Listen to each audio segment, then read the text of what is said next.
Hey there. Sure you saw the title of the video. Welcome. You weren't expecting me to be at a desk with my setup here.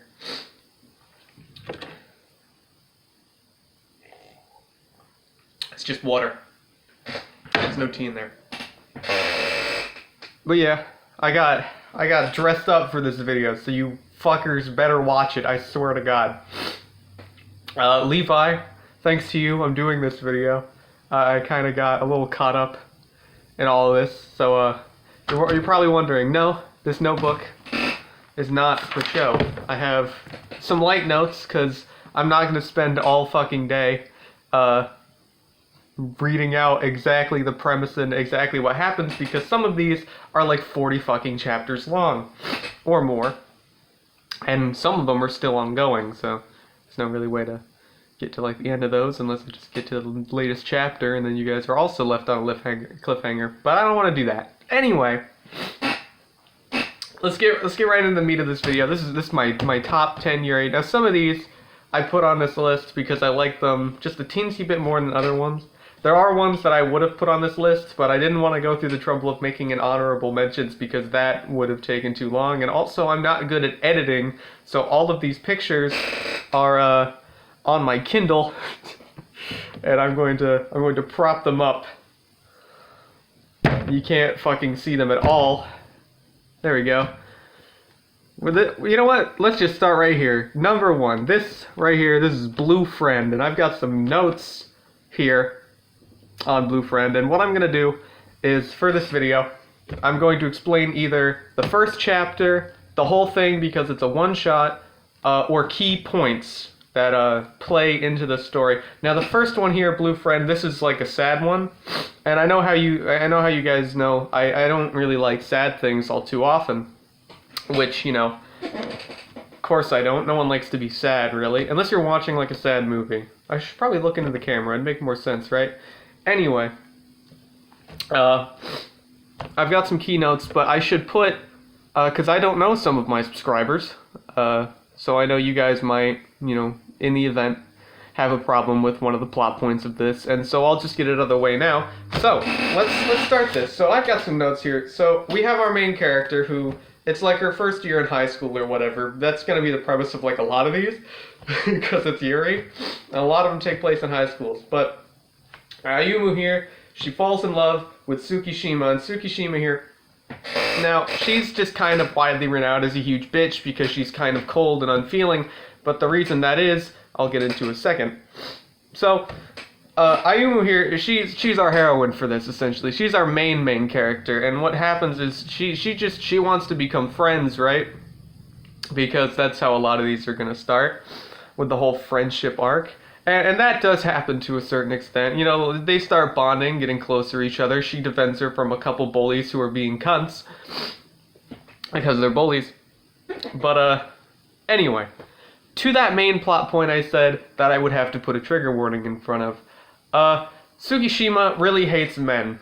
And the reason that is because her father, who works in a hospital, used to take her there so he could just keep her in a place where he knew where she was. Anyway, she makes friends with one of the doctor guys, and he tries to rape her. Because this is a sad manga, so that had to be a plot point. And I say tries because he doesn't succeed. Thank God, right? There's a girl outside who throws a fucking, I think it's a bucket.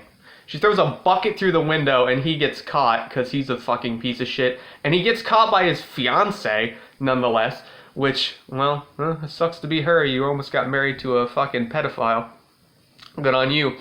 And, another trigger warning before I get into this. The lady, she becomes a nurse at the school, and she resents Tsukishima because she sees her as a slut for seducing her husband, but no, her husband was just a massive piece of fucking cock. Anyway, so what happens is, this nurse lady, she posts a bunch of slanderous things, calling her a slut, shit like that, all over school, and kind of ruins her reputation. And she tries to kill herself? Yeah, she fucking slits her wrists in the... She lives! Let me That's why I said she lives, alright? She tries to slit her wrists in the woods and she almost fucking dies, but she does live. So this is a sad one. And then, after that, things kind of calm down a little bit. The nurse lady disappears. Ayumu and Tsukishima, they kind of become a thing. They're going to different colleges or whatever, but it's very heavily implied that yeah, they're dating. Next, let's get on from that one because I don't know how long I can record. I might have to upload a part 2 to this video, which will probably just be uploaded right after the part 1. But next, some of these I can't get a comprehensive picture for because they are one-shots, so they don't have like a cover. So I've resolved to just taking like a panel of the manga. This is page 2 of our next manga on this list, which is Rocks and Murderous Intents. Now this is about rocks, to an extent. There's a lot less murderous intent. So before you think, well, who's about to get murdered, or who are they planning on killing with like a boulder, that doesn't happen. So Akira stumbles upon Jimiko, which just means plain girl. That's her nickname because she's just plain and nobody talks to her. She's kind of a loser in everyone's eyes. So, I'm gonna pull up my pants here. And, Akira, she just kind of stumbles on her behind the school, and what happens is, she spots her, and from this picture, I don't know if you can see it, she spots her, she's reading a book about rocks, specifically rocks and minerals. And, Jimiko's real name is, Hisui, which means jade. I forgot my allergy pill today, so you're gonna have to excuse me if I'm sniffling through this video. And, so Akira, she makes an attempt to become friends. She thinks Jimiko is fucking hot or whatever, because she's got gay brain. And so, oh, by the way, all of these are going to be in the description if you want to go read them. Or at least the ones in this video, if this video doesn't, exceed how long my phone can record. So, what happens is, she spots her behind there, and she's reading the book, and she spots her, and she's like, damn, I've never seen her smile like that, dog. I like that. And so she resolves to become friends with Hisui here. And, she does, to an extent. She goes behind the school again, and she starts talking to her. She's like, hey, bitch, let me learn about some fucking rocks with you. And they do pretty well. They start learning about jade, because obviously that's her namesake. And, that happens. And then Akira, like a fucking retard, brings up Hisui's past because she was bullied for liking rocks. They call her a fucking nerd or whatever. She wears glasses too, so of course she's a massive fucking nerd mog. And she runs away. And then so in the middle of class, Akira's like, hey, let's talk about rocks, dog. And then she's like, I don't want to talk about it. Talking about rocks is scary. Everyone's looking at us. And she's like, and Akira's all like, I like talking about rocks with you. It's fun. And then that's kind of where it ends. They kind of become a thing. You can kind of interpret it either way, whether they just are really, really good friends or they become a thing. But I'm going to say they become a thing for the sake of putting this on my Yuri list because I really like this one. And it's short and it's a quick read. And if you want to just, if you want to get into Yuri, this is a good one. But we're going to get into a good one very soon when we get to number 4. Because that's one of my favorites, personally. Next on the list, we have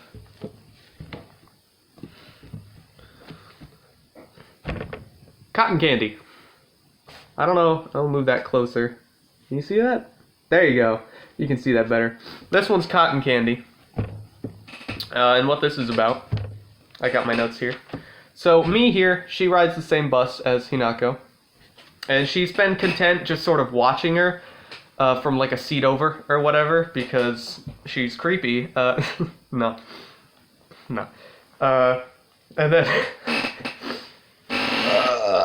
then, one day, the seat that she usually sits in is taken. So Hinako sits next to me, and she straight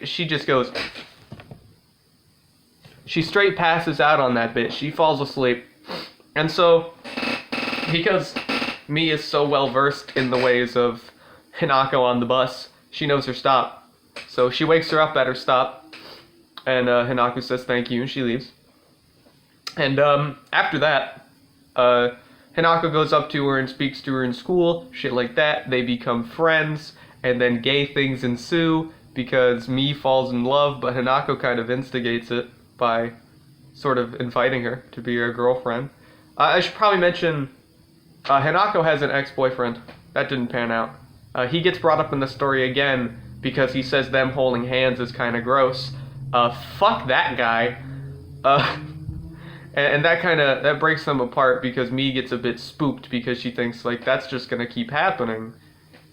It's probably not, because this is a happy one.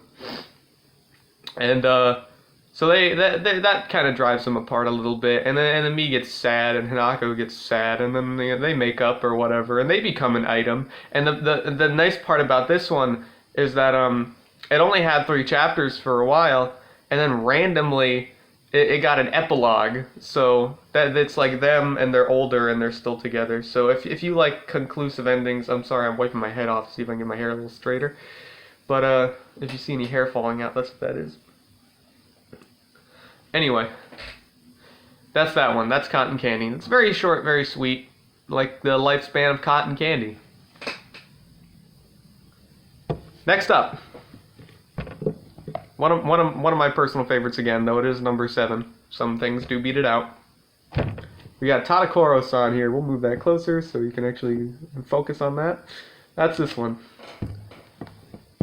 Now the picture there is the best one I could find. It's the one on the left's a lot more lewd. Let's put it at that. Anyway, so Tadakoro-san here, or Inky as she's known as at school. It means gloomy. She draws manga. She has hair that covers her eye, and she gets bullied for it because everyone thinks she's a gloomy, weird nerd. Nikaido-san, though, she's like, hey, don't make fun of people. I hate when people do that. Fuck you. And her classmates kind of shut up for a bit. They still bully her, though. Probably just not when she's around. Anyway, what happens is Nikaido-san, Nikaido, I'm just gonna call her that. I'm not gonna put the san on anything. She spots Tadakoro. She's making manga like always, and Tadakoro, she draws hard-boiled manga, so that shit looks epic, dog. Like it looks super cool. You got people wielding guns. It's like a fucking Die Hard movie out here, and shit like that. And instead of just falling in love with Tadakoro's manga, she falls in love with Tadakoro herself. Because this is a Yuri, and if there was no Yuri, then what the fuck would we even be here for? So they become a thing. After a couple chapters, you know, they're hanging out. Nikaido-san is like, hey, because in class, Tadakoro-san, she knows who Nikaido-san is because she's popular and she's like the cool girl everyone wants to be like because she's like rich too. Anyway. She draws her in her notebook in her, like, non-hard-boiled style, where it just kind of looks... She's like, oh, you casually not talk to me, is what she writes in there. And what happens is, Nikaido spots that drawing, and she's like, hey, can I have that drawing? And Tadakoro is like, nah, dog. If I'm going to draw you properly. And so they meet in the literature club room, and the literature club is just like, they're not a thing anymore, because, you know, they've been disbanded, assumedly because... 3 of them, one of them hung themselves, one of them stabbed themselves, one of them vomited to death, and the other one just sort of ceased to be because she fucking broke a 4th wall or something. I don't know. Anyway, not anyone. So they meet up in that room, and Tadakoro-san, she draws her a little bit, and Nikaido's just getting all hot and bothered by it because she's a huge pervert. And that happens, and then the next day they meet up again, and she's like, look, I got the picture, you can have it, and she finishes it, and they're like, hey, let's go fucking hang out at a cafe or whatever, and they go to do that. And then what happens is they get, like, they panic order a drink, but it's like, it's not just like they both got, like, one of these, right, where it's just like a mug with some water. It's like a big fucking vase-looking thing, and it's got the heart straws, you know, where it's like 2 straws and they kind of like entangle and it makes like a heart shape and then you both drink out of the same cup. I have no idea how they panic ordered that. It seems like a really specific thing you'd have to order. But they order that, and they start drinking, and then Tadakoro gets embarrassed, and she runs away, and then she almost gets hit by a truck, but Nikaido saves her, and then they both admit that they love each other, and then things kind of start from there. And that's like the first, like, 5 chapters. This thing has, like, fucking 60 at this point. 69, actually. Unless you read the non-webcomic version, which I believe has hit chapter 49? I think, no, it's at 54, actually. And that's Tadakoro-san. Alright, next. So this one's a doozy. I really like this one. This one is still on, a lot of these are still ongoing. Tadakoro-san is still ongoing. The last 4, 1, 2, 3, 4. The last 4 have all been finished, and I'll tell you which ones are and aren't finished. The next 2 are still ongoing, so if you want to keep up with them, you can. Handsome Girl, Sheltered Girl. Now you can almost assume the plot of this one. Here's a picture. This is the best resolution. There's an actual like other cover, but this is the best one I could find because the actual cover on Dynasty Scans, where I read these things, is very low resolution and it sucks. Anyway, Handsome Girl, Sheltered Girl. So our main girl, who you saw on the picture there in the back, she's the one with the brown hair, Ukuma. What happens is she's never been in love before. She's never been in a relationship or anything like that. But she spots Kanda-kun, who was the person on the front there with the grayish hair. I guess it might be platinum blonde, smoking a cigarette, whatever. She spots, them, and she's like, "Hey, that's a hot dude. I like him. I want to date that guy." And so she resolves to go and do that and ask him out. But the thing about that is, she spots him and she falls in love, and, hijinks ensue. She goes and she asks him out, and they become an item. But what she is not aware of is that Kanda-kun is a girl. And then that is like a plot point for like the whole thing, is that Kanda-kun is a girl and not a boy. And she tries to figure out like, hey, how do I spill the bees to this hoe without her leaving me? Because she's in love with her too. Like it's like a mutual thing. Like, they fall in love. Kiss, kiss, fall in love, shit like that. And so, that becomes a thing. And so that's pretty much the whole plot. I don't want to spoil all of it because a lot of it is just that. It all starts at that precipice point where Ukuma sees Kanda-kun in class and she's like, "Hey, that's a hot guy. I want to date that guy." And so she goes to, and then she does. But she's just blissfully unaware that the person she's dating is a girl. So there's that. That's a short one. This one's still ongoing. It's got a few chapters, but they're very infrequent. So, once again, I couldn't find a good... The reason I didn't pick the cover of this one is because the cover of this one is it's a bit weird. Peeking in a shirt or whatever. But anyway, so we have Hino-san no Baka here. And, so I'm on chapter 4, which is this picture. This doesn't spoil anything in chapter 4. So don't worry about it. It's just this. It's that. So these are our 2 characters. This here is this is Hino-san in the back, and this is Koguma there. She's the short one. They're both in high school, by the way, so don't worry. She's not a lolly. She's just short, which I guess could constitute one. We're arguing semantics at this point. Anyway, so Koguma is a student class president, and she's concerned about Hino-san because she's a delinquent and she's constantly skipping class. So what happens is she spots Hino-san behind it's like a shed. It's like an equipment shed. Some hair on that. It's an equipment shed. And what happens is she spots her behind there and she wants her to go back to class. But in order to go back to class, Hino-san gives her an ultimatum. Either she gives her like a riddle, like, okay, so I just have an oral fixation. That's why I'm smoking these cigarettes. So, if you give me something else to suck on, then, I'll go back to class. And Koguma was like, all right, I can do that. What do you want? And then instead of just telling her straight, because Koguma is, she's a bit daft a little bit. Hino-san gives her, she tells her, you used to suck on them when you were a baby. And I know what you're thinking. This is a weird one because Hino-san is hinting that like, oh, I want to suck on your titties. But no, that's not what happens. What she's really offering is to suck on Koguma's finger. Get it? Because, when you're a baby, you suck on your thumb, right? Unless you didn't do that when you were a baby, but let's be honest, you did. I feel like that's just a baby thing. You suck on your thumb. Anyway, so that ensues. And the whole time, Kaguma's like, yo, I don't want her to suck on my nips. That's fucking weird, dude. I can't do that. That's embarrassing. But she comes to terms with it, which means she would have, like, been totally cool with it. And then Hino-san just sucks on her finger, and then it's, like, all cool. And it's like, well, fucking, you could have just told me that. And Hino-san's like, I did. I said you sucked on it when you were a baby. Even though she doesn't even suck on it, she sucks on her index finger. I'm like, who sucks on their index finger when they're a baby? I don't fucking know. Either way, that's where it all starts. And the whole premise of this one is that Hino-san is constantly getting Kaguma here into her embarrassing situations. We'll put it at that. She like takes her measurements in one episode, and that's like a whole thing. Episode, chapter. These are chapters, not episodes. And then it's all in exchange for Hino-san to go to class, essentially, and they become friends. They're friends. In the later, I'll spoil the later chapters because it doesn't really spoil it. In the later chapters, they both like mutually like each other, but neither of them has the lady balls to admit it. Now we move on to number 4, and number 4 is a special one to me. Number 4 is it's not technically an original work.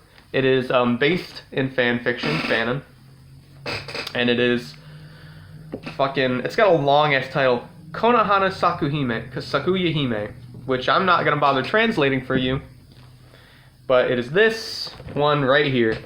And if you've ever seen Yuri, you will recognize these characters.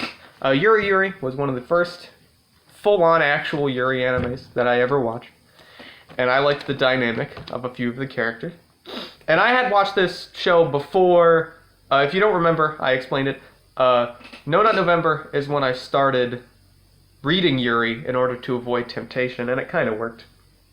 Anyway, this right here holds a special part in my heart, and that's why it's number 4. Despite the fact that it is so short, and it is just based around Sakurako admitting her love for Himawari, this is the first Yuri manga that I ever read. This is where it all began. This is the starting point. I've read at least like fucking 500 plus of these things at this point. Maybe I'll go through and count for you one day how many of these I've read. But just know that this one here was the starting point. I read this one, so I was like, I'm just gonna look for one. I'll pick one based on something that I know. I'll pick a Yuri one. I like the dynamic between. They're both tsunderes, essentially. It's like when two tsunderes collide, and both won't admit that they fucking love each other, and it's very frustrating. And so in this one, they admit that they love each other, and it's quite nice. The art style is very pleasing to look at. I quite like it. And that's the whole reason this one is mainly on this list at number 4 and is in top 5, is because it is the first one that I ever read. And next, I've shilled for it. You may know it by name because I've mentioned it before, and I've told you to either read or watch it or something like that. We have, from our main lady here, Inui Ayu, Teiji ni Agari Tara.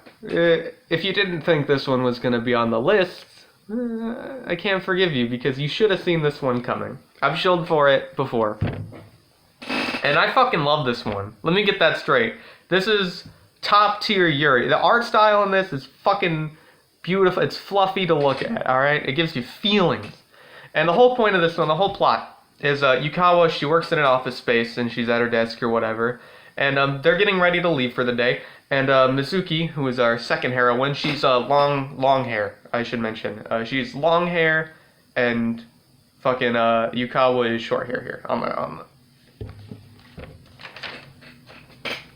This is Mizuki Yukawa. Got it? Got it. Anyway, they're leaving for the day, and Mizuki, she drops her keys. And that's where it all begins. She drops her keys, and Yukawa's like, hey, you dropped your keys. Here's your keys back. And so she gives her keys back. And so, you know, that happens. And then the next day, Yukawa, she's going to her jacket, because it is wintertime right now, and it is cold. She goes to get her jacket, and she reaches in the pocket, and she spots Mizuki's keys again. It turns out they own the very similar jacket to each other, and so, mistakenly, Mizuki put her keys in there. And so, after that incident, they become friends, because on the third day, Mizuki invites Yukawa out for lunch that day. And then it all just kind of snowballs from there. Yukawa slowly just kind of starts falling in love with Mizuki just over the course of like the few chapters. And then it all reaches a pinnacle after, I will spoil this plot point because it wouldn't be Yuri if I didn't mention the fact that they start dating. They get to the, Yukawa stays over at Mizuki's house for a sleepover because she misses the last, train or whatever.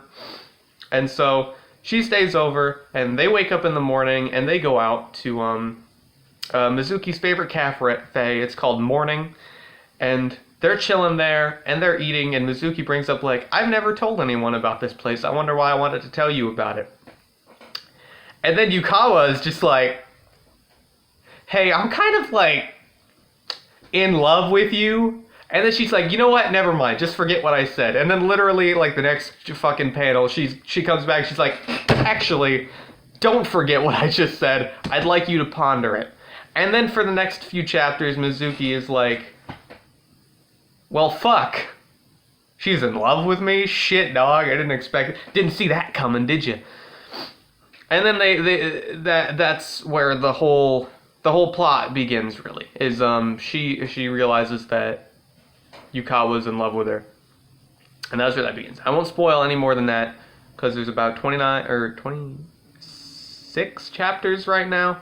And I'm still waiting on more. There's like, I think we're on volume 3 technically right now, and there's a whole nother volume 4 that is still being translated, I think. And that's that whole one. If I was going to recommend anyone here to go and read right now, while it's still continuing, because the next two have ended. Well, technically number 1 hasn't ended yet, and I'll get into that in a second when I do number 2. Number 2 has ended, though. Number 2 is a very popular one. And, if you know anything about Yuri, you may have heard this name before. This is like one of the best. This is one of the greatest. That's why this is number 2 on this list. And this one actually has an anime to go with it. A lot of these don't. Of course, some of them do spawn from an anime, such as Konohana, whatever it was. That one spawned from, Yuri, but that is fanon. This one, all original, by Nakatani Neo. You may have heard of it before. It is one of the best ones, one of the greats. This is Bloom Into You. And so we got Nanami here, and I opened that by accident, and that's you there. And it is Y-O-U, Bloom Into You. It's not Bloom Into You as like a pun on the character's name. It just so happens to be coincidence that that's her name. So the whole plot of this is a really good one. So Yu is incapable of feeling love. And at first, we're kind of led to believe that she may be aromantic. Turns out she's just demi-romantic. And what that means, I'm pretty sure, is that demi-romantic or demisexual, it just means that you have to, like, really care about someone in order to start a relationship with them. And that's kind of the whole plot, is that, so what happens is, Yu gets confessed to, and she wants to break it to the guy who confessed to her, who was, like, her friend or whatever, that, hey, I don't love you, like... She reads a lot of, I think it's shonen manga or something, where it's all lovey-dovey, and it's people who fall in love, and she's just sort of, when her friend confesses to her, she feels nothing. There's no fluttery feeling. There's nothing of the sort. And so, that's a thing. And that's kind of sad, right? She can't fall in love. Kind of a sad plot point. Anyway. What happens is, despite that, because she just can't fall in love. Let me get this straight. She's not like kudere or like unfeeling or cold or anything like that. She just is incapable of falling in love. Besides that, she is a normal girl. So if you go and watch the anime and you're wondering like, why does she seem so normal? Because she is. Imagine if you were as normal as you are right now and you were just incapable of feeling the emotion that is love. Or what you perceive the emotion of love to be, because you've never been in love before like she has. And so she's incapable of falling in love, and so on a stint one day, because, it's high school or whatever, she's looking for clubs to join, and she goes to join the student council. And the leader of the student council, Nanami-senpai, who we'll just call Nanami for the rest of this, is she's like the president or whatever. Well, she's gonna run for president anyway. And she's got like her friend who's into her or whatever. We won't get into that. That's a whole other plot point. And what happens is, Yu is like, look, I wanna, because she sees, what happens is the way they meet is she sees Nanami rejecting a boy because she just doesn't date anyone. She's never dated anyone. She never will. She just doesn't want to. Which is kind of like how I feel. Just kidding. Someone love me. Anyway. So she meets her. She sees her doing that. And she's like impressed. She's like, how can you do it so easily? And so she comes to her for advice. She's like, hey, there's this boy who confessed to me and I want to reject him. And so she gets advice, and, you know, that works out. She manages to. She calls him on the phone. She's like, look, sorry that I led you on for so long, but I can't accept your rejection. And that's the whole, like, that's, like, chapter fucking, like, 1, essentially. It's, like, chapter 1 and 2, maybe? No, I think that's just basically chapter 1. I think the chapters in these are, like, they're a little longer. And, she does that. And then Nanami's just like,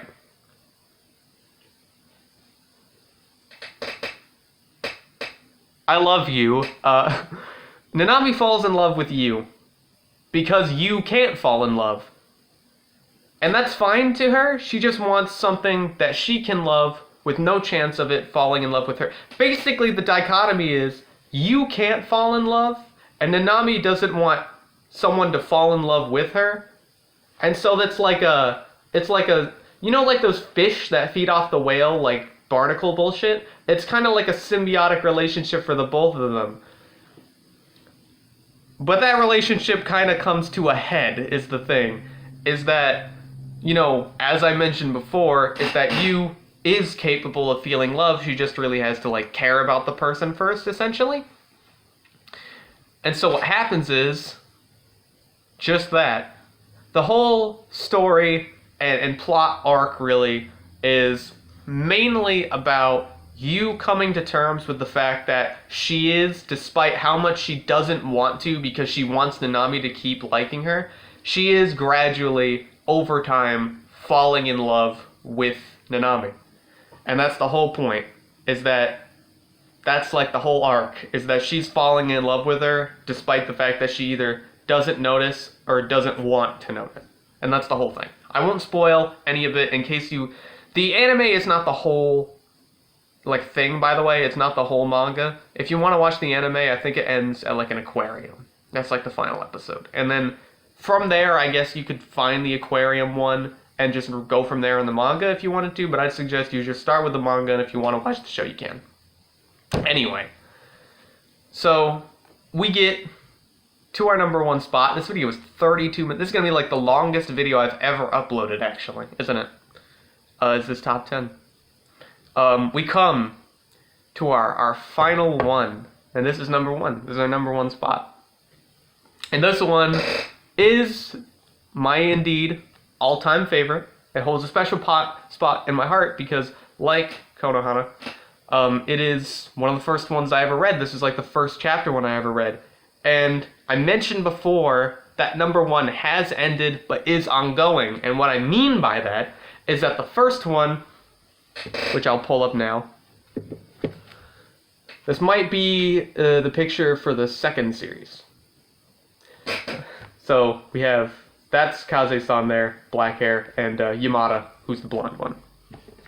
And this is Yamada to Kase-san, or just Kase-san, because that's both of the titles for them. And the first one is just Kase-san, I believe. And the whole plot of this is the first, like, chaptered one, the first structured one that I ever read, and it's very light. And there's no, like, heavy themes, like in Bloom Into You. There's no, like, real stuff like that. This one is very light, it's very fluffy. There is, like, conflict and shit like that, of course, because a story without conflict is just kind of boring to read. Though some of it is nice if it's Yuri. If the story doesn't have conflict, then it's just cute shit, because some of it is like that. And sometimes I like ones like that. Stuff like Tadakoro-san is kind of like that, but there is the whole, like, bullying shit. So the whole plot of this one is the 2 characters, Yamada and Kase-san. Yamada is the school's plant appointee, which pretty much just means gardener. She's just the gardener. She goes around the school and she plants flowers and she weeds and shit like that. And so what happens is she has a run-in with Kase-san, who is a tomboy, so you can obviously understand why I like this one. And she has a run-in with her or whatever. And it turns out Kase-san has been watering the morning glories every time she goes out to run sometimes. That's kind of an oxymoron, every time sometimes. And so they have a run-in or whatever. And then some stuff happens and they become friends. Kase-san is just kind of, there. Not kind of there. She's the second main character of the story. The whole story really it revolves around Yamada. So what happens is they become friends and they hang out a little bit and they talk and shit like that. And Kase-san lets Yamada ride on the back of her bike in a chapter, and that's kind of cute to look at. And so they become friends, and what is going to happen is the school is doing, I think it's like a kilometer run where you have to get from point A to point B. And so they go out and they buy shoes and they do the training. It's like a training montage. It's like chapter 4 is like the training montage. And they're getting Yamada ready for the sprint, for the run. Oh, and I should mention Kase-san is on the track team, like I already probably mentioned. She's on the track team and she's really good at running and she always gets first place. She's like really good. She's very popular. Everyone respects her, shit like that. Also, Yamada has a friend called Mikawachi who kind of helps her along a little bit in like the later chapters, pretty much. She doesn't really like matter in chapters 1 through 5, which is the whole thing I'm explaining. So the school is gonna do this whole running thing, and they train and stuff. And Yamada, she's like psyched. She's ready to go, dude. But the plot point is that the boys are also running with the girls in this track. And so, in order to get everyone else pumped up, Yamada had planted some cute, lovely little flowers in this little bed garden. It's like a little bed garden right here. And what happens is the boys just say, fuck that shit, and they run right over it. And in an attempt to save the flowers and her dignity, she jumps to try and save them and gets trampled. Ow. And so she ends up in the infirmary with her friend, who is not good with blood, so she leaves. And so she's feeling kind of sad, and she looks out the window because where the infirmary is, you can see like the last leg of the race from like probably like the last quarter to or the third quarter to the fourth quarter of the race where it ends. And she sees Kase-san, and she's kind of lagging behind some of the boys because boys are stronger than girls, obviously, and that's just like a physical thing that is like biological. And she's like, yo, fuck it. She leans out the window, tits and all, and she's like, fucking, hey, Kase-san, pick up the fucking